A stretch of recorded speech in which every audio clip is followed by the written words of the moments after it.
Hello everyone, my name is Kyle Christian. This is my midterm video. I'm going to be showing you a couple skills, demonstrating some frisbee backhand throw and seat catch, basketball handling skills, soccer dribbling, trapping, push away, and juggling with scars, figure eight, and column. I'm going to let you know now that I am a water polo player, so a lot of my skills are within the water.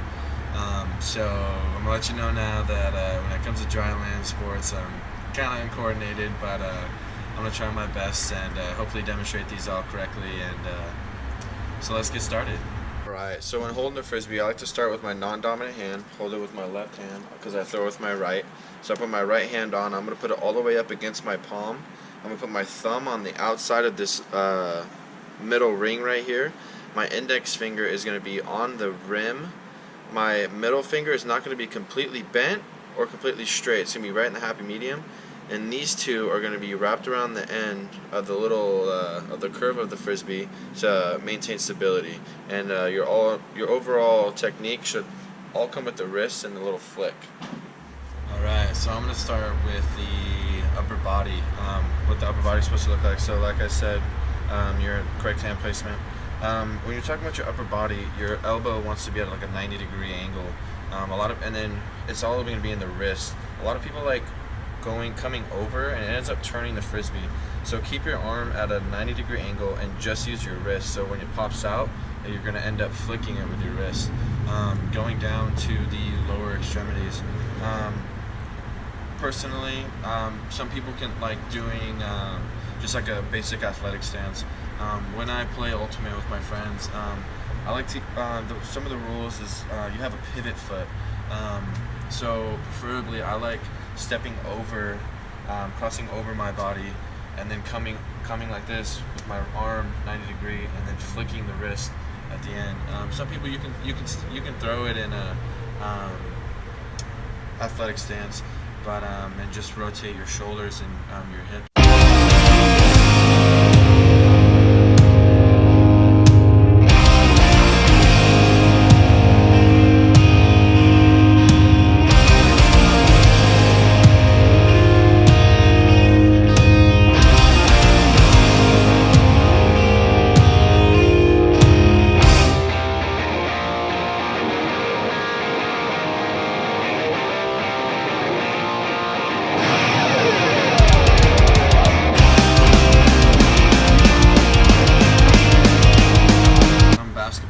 I'm going to start off with the catch drill. So basically, want to get in athletic stance, feet wider than your shoulders.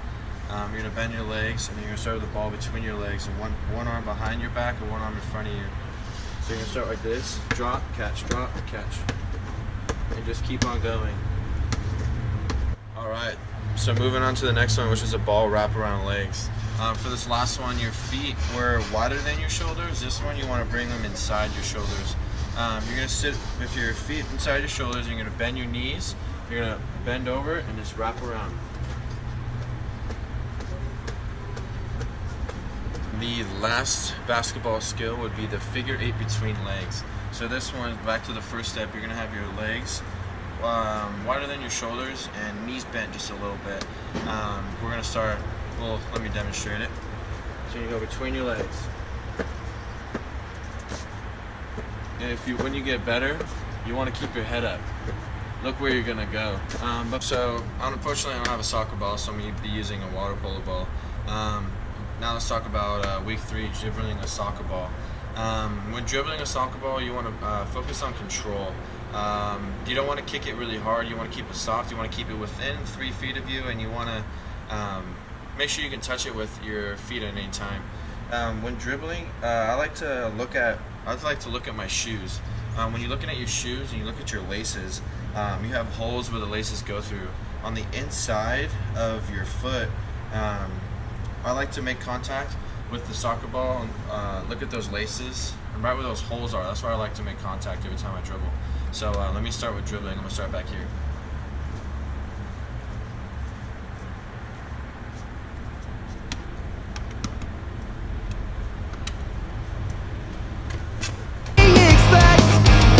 Someone that could make it better than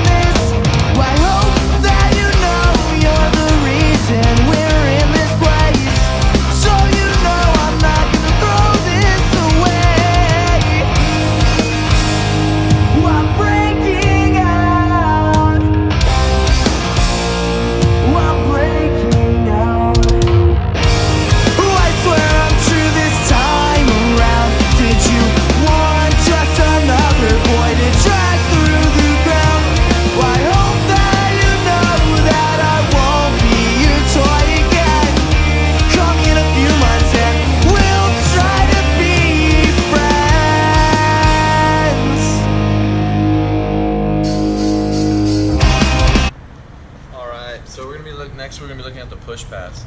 The push pass I find very easy because the basics of kicking a soccer ball and stuff like that and showing control. When doing a push pass, I like looking at my shoes. Again, where the laces, there's holes. On the inside holes, I like to make contact with the soccer ball right there. So if you look at your shoes and you look at the laces, there's an outside set of holes and there's an inside set of holes. Look on the inside set of holes, and that's where you want to make contact with the soccer ball. So let me show you a front view real quick.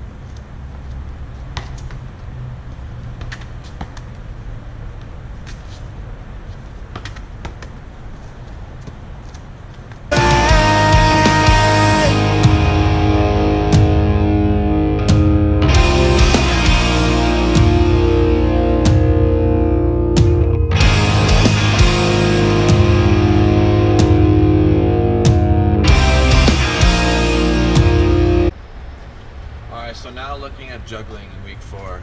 This is probably the one that's the hardest for me.